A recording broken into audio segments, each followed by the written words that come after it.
Good morning. It is Tuesday, October 26th. I'm Brian Lawson with Munson Healthcare Corporate Communications and would like to welcome you to today's news conference. Next slide, please.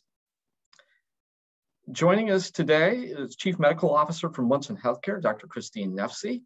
From the Grand Traverse County Health Department, Health Officer Wendy Hirschenberger. And from District Health Department number 10, Medical Director, Dr. Jennifer Morse. We want to remind you that if you're joining us on Facebook, you can ask your questions at any time by entering those in the comments. And if you're joining us via Zoom, please use the Q&A function. We will get to those questions at the end of our updates by today's panelists. So with that, I will hand it over to Dr. Christine Nefsey to get us started. Thank you, Brian. I appreciate it as always. So let's go ahead and start with our numbers. You can see here our cumulative cases as well as our death rates, both in our region as well as the state. And our cases per 100,000 regionally stands at 727. Go to the next slide, please. Here you can see our positivity. So the not good news is we still remain above the state average for our percent positivity. We are at 17.2% today. The state is at an 11.3%. The good news is that that's been steady over the last couple of days. So we had been seeing a steady increase, and this is exactly the same as it was the last time we checked.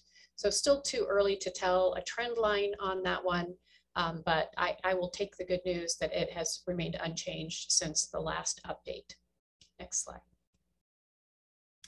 Here you can see our numbers of hospitalizations. Actually, as of this morning, we've had pretty busy emergency department, so our number is exactly the same for where we were in October 12th, the last time we had this, and today. So we are still in the mid 70s for our hospitalized patient rate, or sorry, just number, not rate. And then here you'll see, again, we are pretty close to where we were in the last surge. And our current number of patients is lower. We do think that that is in large part because of the success of the vaccinations that we've done. Still, the vast majority of the patients that are hospitalized with COVID are not vaccinated.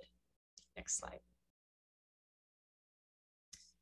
Here you'll see our dashboard for our region and the number of people who have received their vaccine.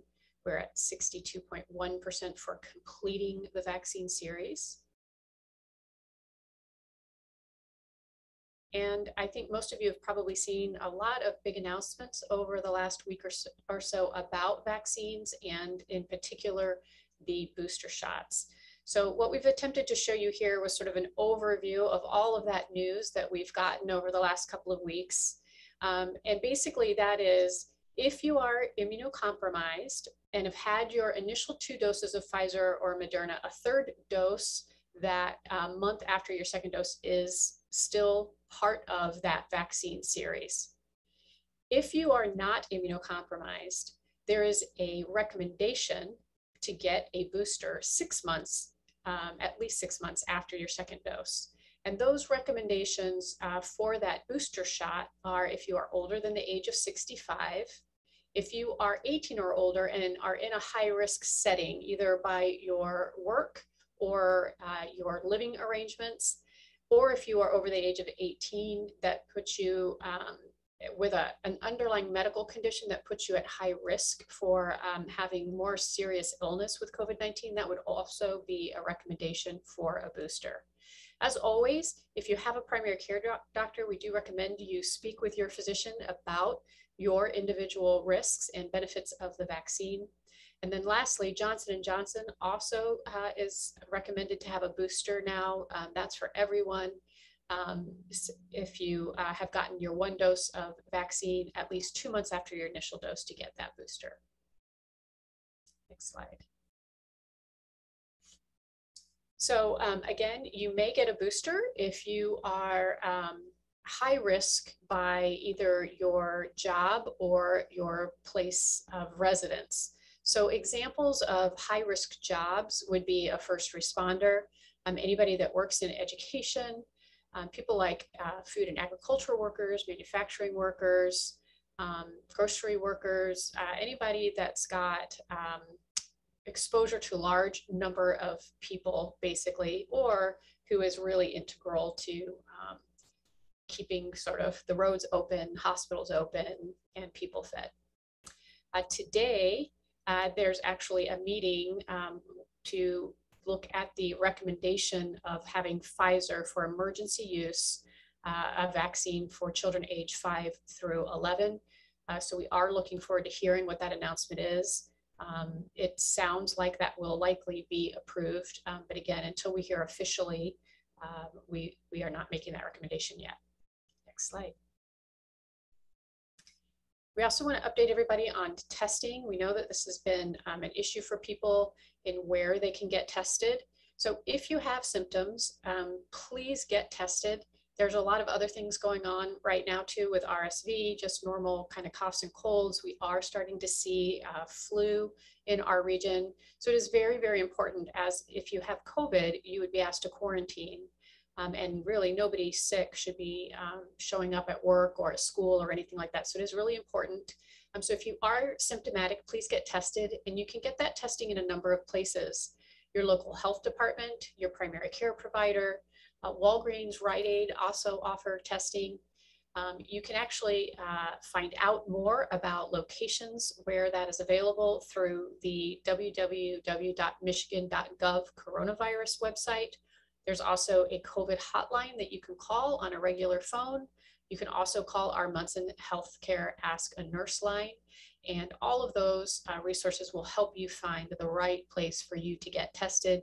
And again, we ask you do this not only because if you do have coronavirus, you should be quarantined, and you may also be eligible for monoclonal antibody therapy, but it also does help prevent the spread of that virus around to others.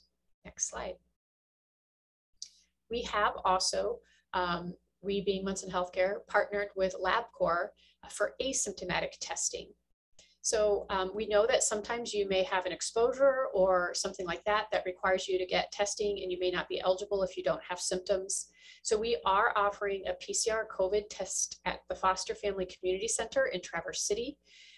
Anybody who has, who does not have symptoms, can show up there. It's not an option for people who have just gotten an exposure notice. There are walk-in hours Monday through Friday, 8 to 4:30 p.m. And again, that's at the Foster Family Community Health Center in Traverse City in the library. We are looking, this just started, so it's kind of a pilot program, and we will look to expand it further throughout our region if that's a possibility. And just so you know, you don't need a doctor's order. It is an out-of-pocket expense. You purchase the kit from the pharmacy, and then you go to the library to get swabbed, and those results are typically available within 72 hours in the LabCorp portal. All positive results will be uploaded into your medical record and will be called into you. Next slide. I want to also update people on our monoclonal antibody therapy program. We are experiencing a very high demand for that program.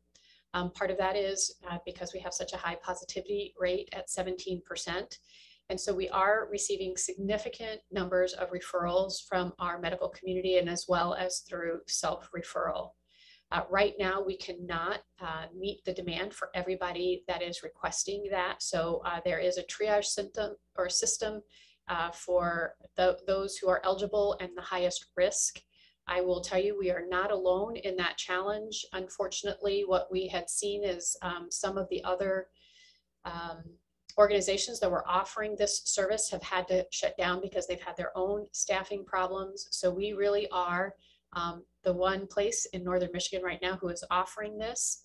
At this time, Mid-Michigan Health and Spectrum Health are the only other available options outside of Munson Healthcare in our area. So just so you're aware, we are working on that very hard to try to adjust what we can. But as we've stated earlier, we have some significant staffing issues and a very high demand. Next slide. I mentioned earlier the importance of getting tested and that we are starting to see some flu as well. And I think most of you are aware the influenza and COVID-19 share some similar symptoms. So again, both of those are preventable now with a vaccine. So we would still strongly encourage that you do the quickest and cheapest thing to prevent yourself from getting either COVID-19 or the flu and get both of those immunizations. And again, we learned last year where we had virtually no flu that masking in public and washing your hands and social distancing are actually very, very effective tools in preventing the spread of both COVID-19 and influenza. So again, stay home if you feel ill, avoid people who are sick. If you have symptoms, please get tested. And if you have significant symptoms, please call your physician, or you can come to an urgent care or the emergency room, depending on how significant your symptoms are. Or of course, if it's an emergency, you can always call 911. If you're not sure what to do and can't get a hold of your primary care physician, you can always call our Ask a Nurse line. Next slide. And about masking, again, lots of good studies that we didn't have available to us at the beginning of this pandemic that show masking works. Again, this new Delta variant has a very high viral load and is much more transmissible than the original strain of the virus. So that makes our masking even more important. The American Academy of Pediatrics, the CDC, and the Michigan Department of Health and Human Services are all continuing to strongly recommend masking in school as well as in other indoor settings or crowded outdoor settings. So please consider continuing to wear your mask and mask your children in any of those community settings. Masking will prevent the spread of influenza, it will prevent the spread of RSV, and it will prevent the spread of COVID-19. All of those things we are already seeing in Michigan.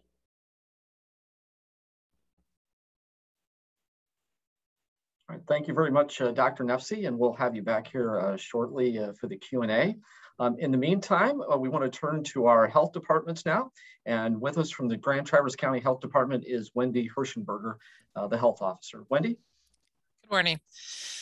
Yeah, so I'm going to zoom in on just Grand Traverse County numbers for a little bit, just so people can have an idea of our numbers. So this chart just shows the progression of the last 3 months. We don't have a complete month for October, but we're getting close. And so you can see here, we saw pretty significant upward trend in September and October compared to earlier in the summer. With the school age cases also increasing, and the number of deaths actually for October, I think, is the highest we've seen for a monthly total ever throughout this pandemic. And I also do want to point out, although our October numbers are the highest that we've seen since last April, we have seen a gradual decrease of about 20% in the past week, pretty consistently. So for our 7-day case average, we went from a high of 41 mid-October to now we're averaging 33 cases a day.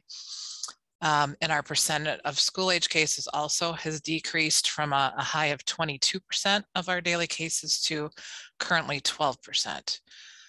So hopefully we continue to see that continue downward. We also have a current positivity rate of 11.3% for Grand Traverse County, and that has remained pretty consistent between the 10 and 12% range since the end of September for Grand Traverse County. Like I said, we did see a pretty high number for our county for deaths, and that deaths typically do kind of lag behind cases anywhere from 2 to 8 weeks after the onset of the first COVID symptoms. So the next slide shows our vaccination rates for Grand Traverse County. Overall, we continue to do pretty well based on the state numbers. So we're at almost 74% for initiation and just shy of that 70% mark for completed. That's overall. We do have some in that 12 to 39-year-old range that are still on the lower end. We'd like to see those numbers get up, but overall, I think we're still averaging to be second in the state for total numbers. And as far as vaccination clinics, we continue to offer them at our Cherryland Vaccination Clinic site. This week we'll be doing vaccinations Monday through Thursday. We are now offering all 3 brands, the Pfizer, Moderna, and Johnson & Johnson. And that is due to the approval of the boosters. And so anybody can come for a booster or even for a first or second dose as appropriate. It does require appointments, and there's a link there and on our website for appointments. We're not able to accommodate walk-ins because the demand is usually filling all those appointments right now. So go to our website and make your appointment. We also do ask that people cancel their appointments if they aren't planning to go or found vaccination sooner somewhere else, so that frees up an appointment for a community member. And then we are continuing to do diagnostic testing. This is Tuesday and Thursday this week. It is behind the main health department building on Lafreniere. You do stay in your car, you wear a mask when you show up, and staff will come out and administer the test. Our hours on the testing are going to vary a little bit more, especially as we get to the colder months, just because the product and the reagents that are used can't be too cold. So we're going to test outside as long as we can, but just know that we're continuing to monitor that as the temperatures drop. And there are rapid tests as well as PCR tests that happen there. And again, that is diagnostic testing. We also have on our website a new way for people to report any positive tests that they may have taken at home. So we do ask that they go and submit the information. Once you submit the information, you'll receive either a call from our staff or some electronic communication to do the case investigation and contact tracing, as well as some information on what to do if you test positive and resources. And then we also are offering a flu vaccine at our main campus. So that's at the main health department. Those are appointment only.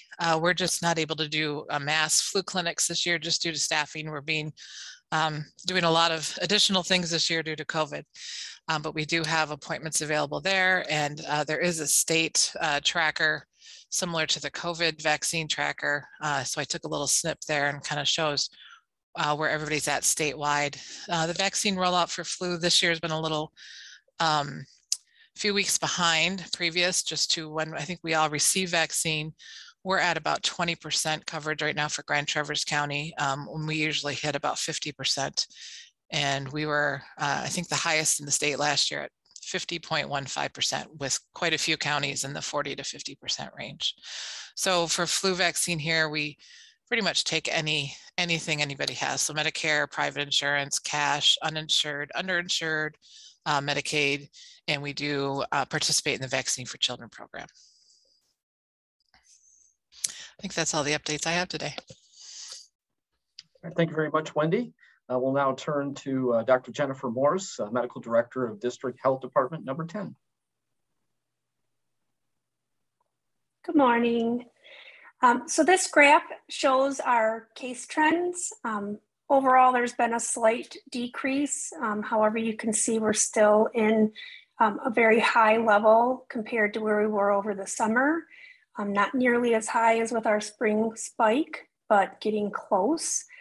Our positivity rate is above the state average, averaging around 14.5%, but we have been decreasing a little bit. Next slide. This image helps to illustrate our vaccination rates by zip code. The more pink the area is, the lower the vaccination rates, and the more green the area is, the higher our vaccination rates. This shows the vaccination rates for those that are 16 and older. On average, in our 10 counties, almost 60% of our residents have initiated or started a vaccination series, and almost 56% have finished out a vaccination series. But as you can see, we do have pockets of areas with higher and lower vaccination rates. Next slide. So we do continue to have numerous community clinics offering both the COVID vaccination with all 3 available and the flu vaccination. They also offer the booster dose at those clinics. You can go to dh10.org/events to find those clinics and to schedule for those. We do have walk-ins available at our county offices. However, I'd encourage you to go to our website and look up our locations to call ahead just to make sure that our nurse is available to do that, so you don't unnecessarily. You can also go to dhed10.org/schedule to schedule your coronavirus vaccine and flu vaccine online. And again, we're offering all the boosters at this time and making plans to be prepared for the 5 through 11-year-olds, anticipating that that will be approved. Next slide. I did add in here some information. We have recently worked along with HANU and with Kalkaska Memorial Health Center to offer drive-up curbside testing. Both antigen testing and PCR is available, diagnostic. It's available weekly on Tuesdays, Thursdays, and Sundays. Again, that's every week that this is available. They've just been doing it for over a week now. So really very short time and have already done over 170 tests. The antigen testing has had almost 20% positivity, and then the PCR testing, which is typically done on those with symptoms or to confirm a positive antigen test, has had nearly 40% positivity. So very important to continue getting tested if you have any concerns or any symptoms. And again, this helps to provide another avenue to get tested in your area. All right. Thank you. Thank you, Dr. Morse. I want to remind everyone you can continue to send along your questions. If you're joining us through Facebook, please use the comments. And if you're joining us on Zoom, you can use the Q&A function. I'm going to bring in all of our panelists now for the Q&A. And I'm going to start with you, Dr. Morse.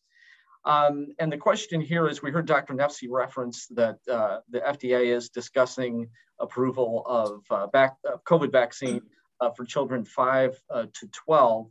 What kind of impact do you think that approval might have on case numbers throughout the region? Well, over this surge, the age group that has had the highest case rates has been the 9 or the 10 to 19-year-olds. So anything we can do to help reduce the case rate in that age group, I think will have a tremendous impact. We know that that age group does get infected. Not all of them have symptoms, and they are a source of infection to their household members and other family members who may become very ill and be at high risk for hospitalization and death. So I know there's been some discussion and thought about the necessity to vaccinate that age group since they're not necessarily at high risk for complications or death. However, they serve as kind of a breeding ground for COVID and a transmission vehicle to our adults and our elderly. So I do feel it is an important component to getting our herd immunity to where it needs to be to get the pandemic ended.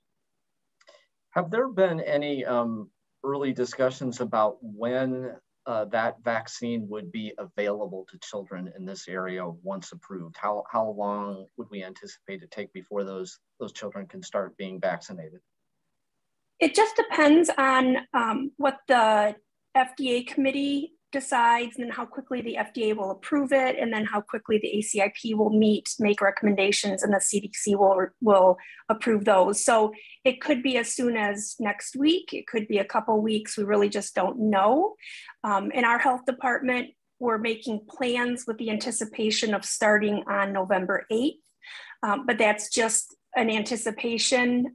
We don't know, it might be sooner, it might be later, but hopefully within the next 2 weeks that will be available.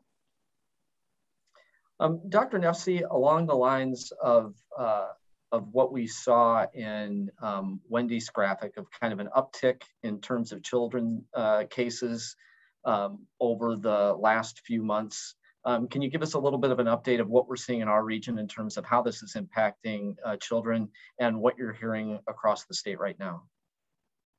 Yeah, I think we are a good reflection of what's happening across the state. So I can say, you know, we do have frequent meetings of pediatric leadership across the state and are tracking. We're still seeing very high numbers of hospitalizations for RSV. Not as many, but still some hospitalizations for COVID-19 as well as MIS-C. As of today, we have approximately 10 open pediatric ICU beds across the state. We've been tracking that again for the last month or so and seeing it sort of waver. So, you know, we had seen the numbers are relatively small, thankfully. So we see big fluctuations in our percentages. But we are seeing over last week, a slight uptick in numbers this week. So I would say it still is concerning to us given the limited availability of those beds in general. So just another reason, you know, to Dr. Morse's point of immunizing your children. Dr. Morse, I'll let you field this question.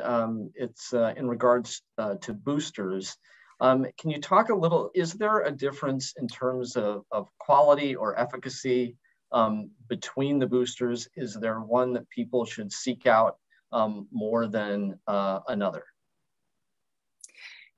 So right now the studies on that are pretty small. All the vaccines, when given after any of the other vaccines, so whether you got Johnson & Johnson and got another Johnson & Johnson or got one of the mRNAs, they all boosted your immunity. We don't know long-term how long that immunity lasts just because it hasn't been around for that long, but they all boost the immunity extremely well. And for that reason, it's really your preference.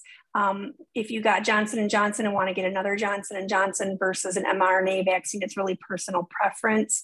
There are also some extremely rare potentials for some side effects. For example, if you're a young male, there is an extremely tiny risk of myocarditis. However, the risk from being ill with COVID is much, much higher. However, if you've had 2 doses of an mRNA vaccine and you're at risk for complications, need a booster, that might be an individual who may want to talk with their healthcare provider as to whether perhaps getting a Johnson & Johnson booster may be a better option for them. So there are some individual decision-making in there that a healthcare provider can help each patient through. However, in terms of immunity right now, it looks like they all do a great job at boosting antibody and titer levels. Dr. Nefsey, we saw last week a move to be able to mix and match boosters. Can you talk, I guess, a little bit about that decision and how that practice has been used with other vaccines in the past? I think Dr. Morse laid it out very nicely with her last one. There are some preliminary studies that show mixing and matching is safe and does give a nice immune response. And if you think about it, it's not unlike when we do other vaccines. So if you go in for your tetanus booster, you don't ask what your first manufactured tetanus shot was. You just get the tetanus booster. Same thing with childhood immunizations. We don't really check and make sure you get your subsequent booster shots with the same manufacturer. So it's a very safe practice. It's a well-established practice. So certainly, I think people should feel comfortable if they have the opportunity, really, regardless of which manufacturer it is, getting a booster if you're in one of those high-risk categories is a good idea. Dr. Morse and Wendy, I may have you comment on this next question, and it's, are there any other variants that we're seeing on the horizon? And I guess as kind of a follow-up to that, the Delta Plus variant was found in Massachusetts. What is the concern with that current variant? Dr. Morse, I'll let you start. Okay. So the main variant that I've heard of, I have to admit, I am not perhaps as up to date on this just because it hasn't been a major issue in the area, but the Mu variant has been mentioned. Really to date, what I've heard of it is that it's not been a major issue for us because the Delta variant is such a powerful and dominant variant that it's really suppressed the mu variant from taking hold in the United States. There are some subsets of the Delta variant. I know we've had extremely small numbers of them, but as long as the virus continues to spread and replicate, it's going to continue to mutate. So it's a matter of time before something different shows up. But that's all I really know about them. I don't know if Wendy does know anything different. That's pretty much the extent of what I'm aware of as well.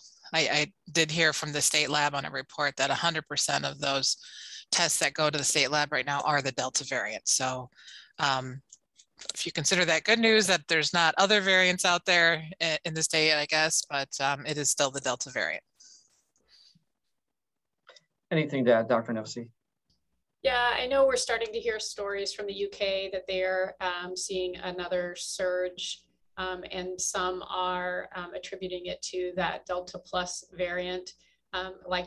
Like both Wendy and Dr. Morse said, we have started to see just a handful of cases across the United States. The original Delta is still the predominant strain, but certainly, you know, we've learned through this pandemic that there are variants, and some of the variants are of concern, and it's something that we track and continue to look at on a day-to-day basis.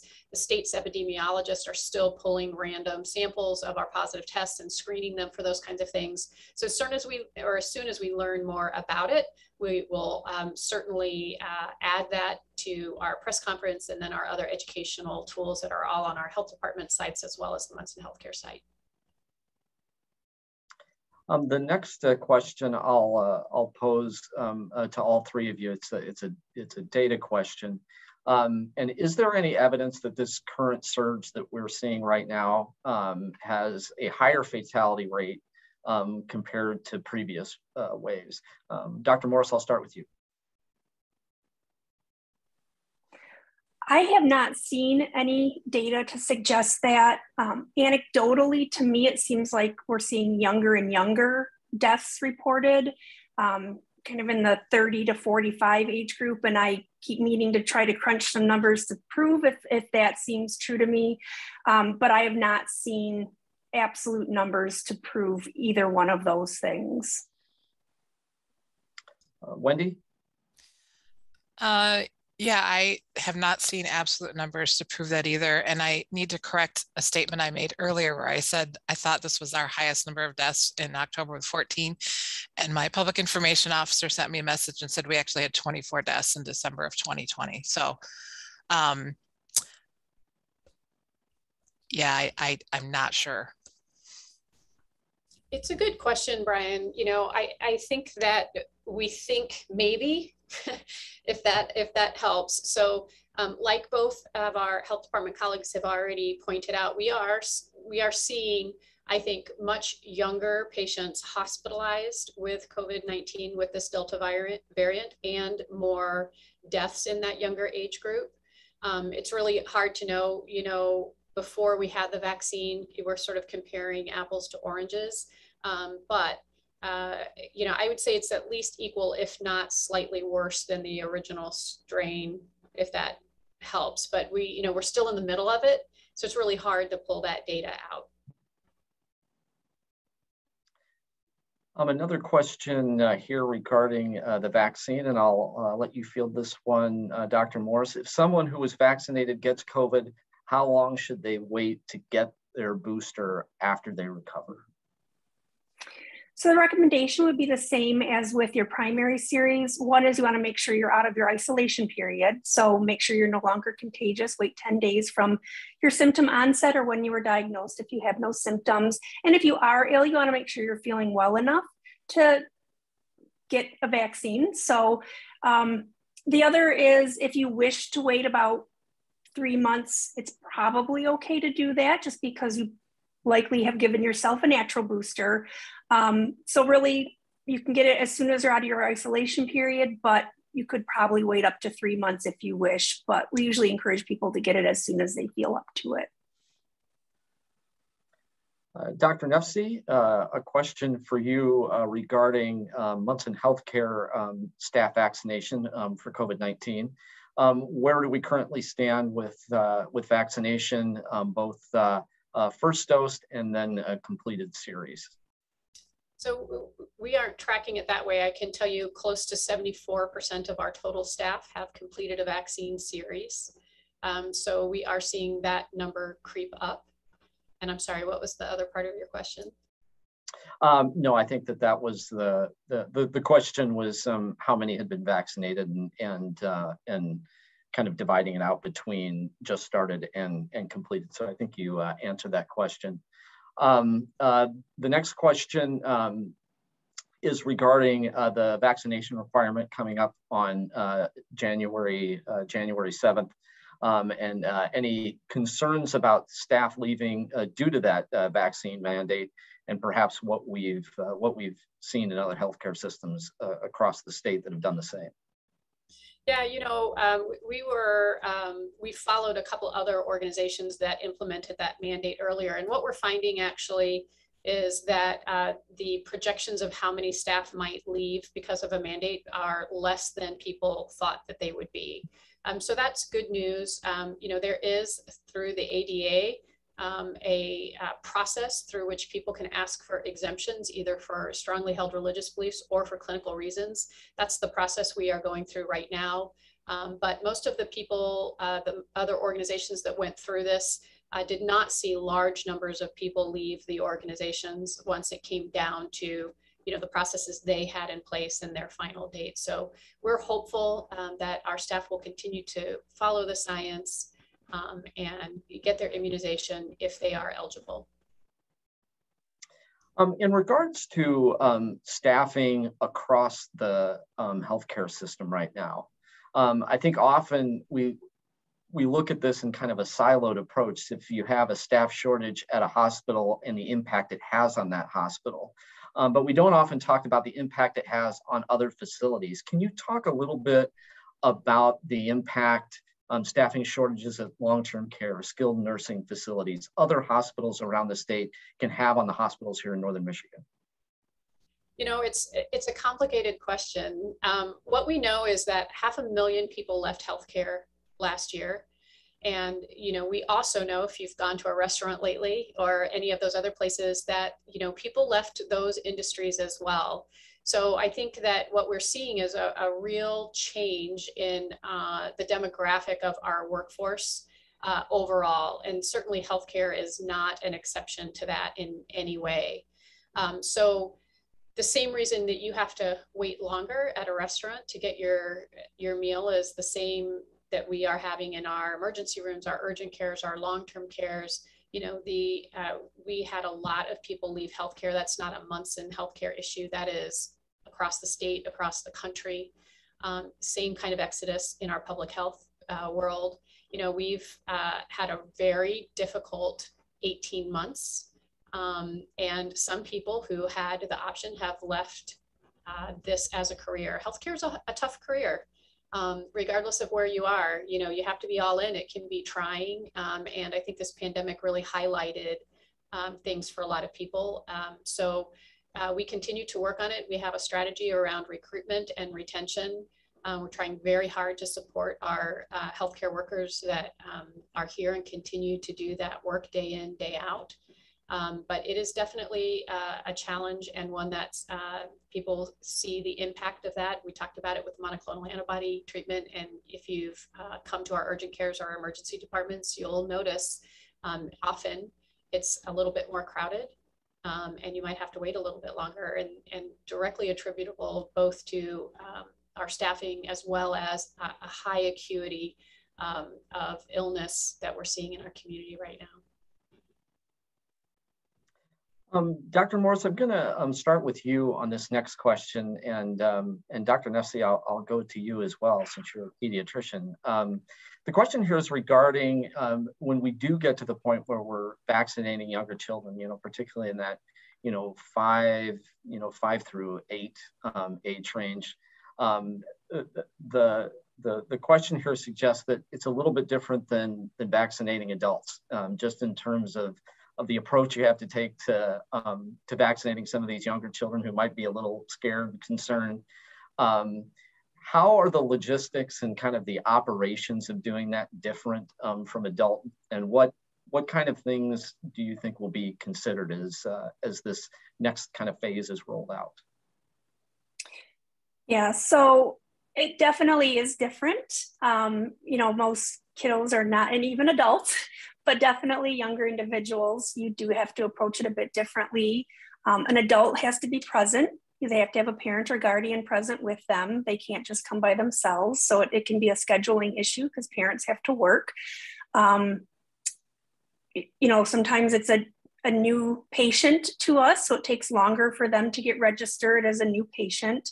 So some of just those logistical issues. Other things we've discussed is some of those kids are behind on a lot of other vaccines, and you hate to miss opportunities to catch them up or at least discuss the other vaccines they may be behind on. We know that they'll have to come back for a second vaccine, and so that can lead to some apprehension or anxiety. So there's just different things. The good thing is our nurses give a lot of vaccines to a lot of kids of all ages, and they're extremely good at it. And so for them, it's not really anything different than a normal Tuesday. So, I don't have any concerns. It's just, we really don't know at this point what kind of demand we're going to see. So it is a little challenging to plan, but it definitely will be different than having, say, a mass vaccination clinic,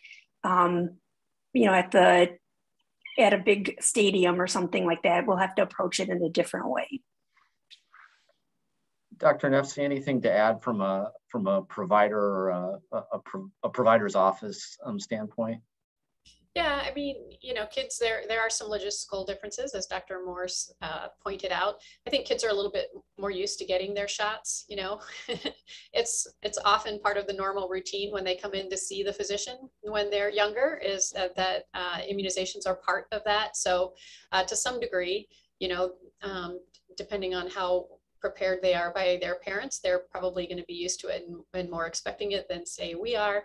But it's just the logistical things, and obviously we count on the parents to make the right decision for their child, to bring them in for all of their needed vaccines for preventable illness. And I mean, to just sort of double down on Dr. Morse's statement, we are a little worried when we had shutdowns last year and people were doing a lot of their visits virtually. We have seen a pretty significant decline in the number of kids who got their what we would call their regular scheduled. So, the measles, mumps, rubella, tetanus, pertussis, all of those things that we routinely immunize our kids for, we have seen a decrease in that number.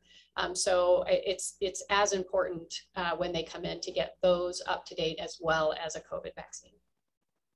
Wendy, I see you have your hand raised. Something to add? Yeah, so everything the two doctors just said. In addition, I just know from conversations with health officers throughout the state that I think most, if not all, will be doing the vaccines in smaller clinic rooms individually. So, one family at a time. So parents should expect that there'll be a more private setting with kids, and also that the appointments might take a little bit longer just for the process. And also that, so we also there's extra training to do the pediatric population. It's just a little bit more specialized training and dealing with some of those nuances. So I think most health departments, staff who already didn't have that, because again, like Dr. Moore said, we do a lot of childhood vaccinations on an annual basis, but maybe some of the staff that were brought on for COVID specifically now have been, taking those additional courses and shadowing, and also just being brought into the vaccination for young adults and kids. Thank you, Wendy. I think we've got time for one more question, and it's regarding the flu. Dr. Morse, I'll let you field this one first. Are we, compared to other years, are we seeing any vaccine hesitancy as it pertains to the flu vaccine? We've seen obviously some with COVID-19, but could you? I think you touched on it a little bit earlier, but where are we compared to past years in terms of flu vaccination? I haven't seen any of that data yet, so I can't answer that at this point. Ryan, I can answer for Grand Traverse based on what I've seen. So I know for Grand Traverse, we tend to be one of the higher counties for flu vaccination rates, but even then it's somewhere between, say, 45 and 50. Last year we were at 50%, which was about 5% higher than the previous year. And in general, there always is hesitancy with the flu vaccine. Like I said, if we're for the highest in the state at 50%, you know, that shows that just in general, there's a level of hesitancy. Dr. Nefsi, just in terms of around the healthcare system, what are we seeing in terms of flu cases right now? So we've just seen a handful of flu cases right now. And we are doing a little bit better on our flu vaccine because it is a mandated vaccine for us. So we're between 60 and 70% for our staff. The window, we still have some time left before it's a requirement. So, you know, again, we are hopeful that people will, like they do every year, get their flu shot for not only their protection, but the protection of others. But we are starting to see some small numbers of influenza here in Northern Michigan and really across the country. So we do expect that we will start to see that as the winter progresses. Dr. Morse, Dr. Nefsi, Wendy, thanks so much for being with us today. Thanks, Brian. All right, we'll move on to the next slide. And another good reminder for anyone who has questions regarding COVID or other medical questions, we do have the Ask a Nurse hotline. That's 231-935-0951. That's available throughout the week, so please use it. And there are plenty of other ways to get information as well. You can sign up for our newsletter at munsonhealthcare.org.